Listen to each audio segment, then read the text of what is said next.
भद्रावतीचे तहसीलदार राजेश भांडारकर पुनश्च वादाच्या भोवऱ्यात। तहसील कर्मचाऱ्यांचा तहसीलदारांच्या विरोधात बंडाचा एल्गार।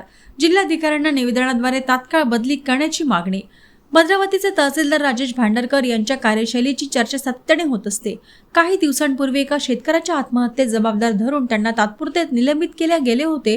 तद्दतच ते भद्रावती येथे रुजू होणार नाही असे कयास बांधले गेले होते। मात्र वरिष्ठ प्रशासकीय अधिकाऱ्याचा वरद हस्त लाभलेले भांडारकर पुन्हा जुन्याच ठिकाणी विराजमान होण्यात यशस्वी झाले।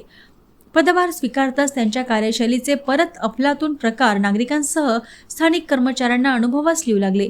कित्येक प्रकरणात ठोस व ठाम भूमिका घेतल्या जात नसल्याने नागरिकांचा रोष संबंधित टेबलवरील कर्मचाऱ्यास भोगावा लागत असल्याची खंत अनेक कर्मचारी व्यक्त करू लागले होते।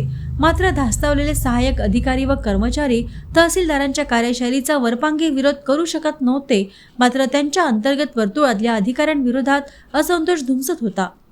अखेर आक्रोश चिगेला पोहोचला आणि सर्व संबंधित सहाय्यक अधिकारी व सर्व ग्रेडच्या कर्मचाऱ्यांनी एकत्रित येत तहसीलदार राजेश भांडारकर यांच्या कार्यशैलीचा अपमानास्पद वागणुकीचा पाढा वाचण्यास सुरुवात केली।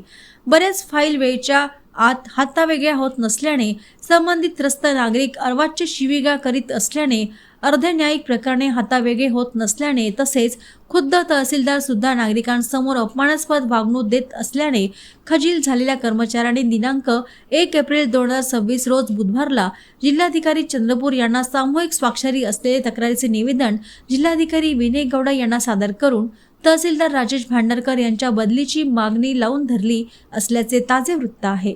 संबंधित तहसीलदार राजेश भांडारकर यांची बदली न झाल्यास महसूल संघटनातर्फे लेखणी बंद आंदोलन करण्यात येईल असा इशाराही देण्यात आला आहे।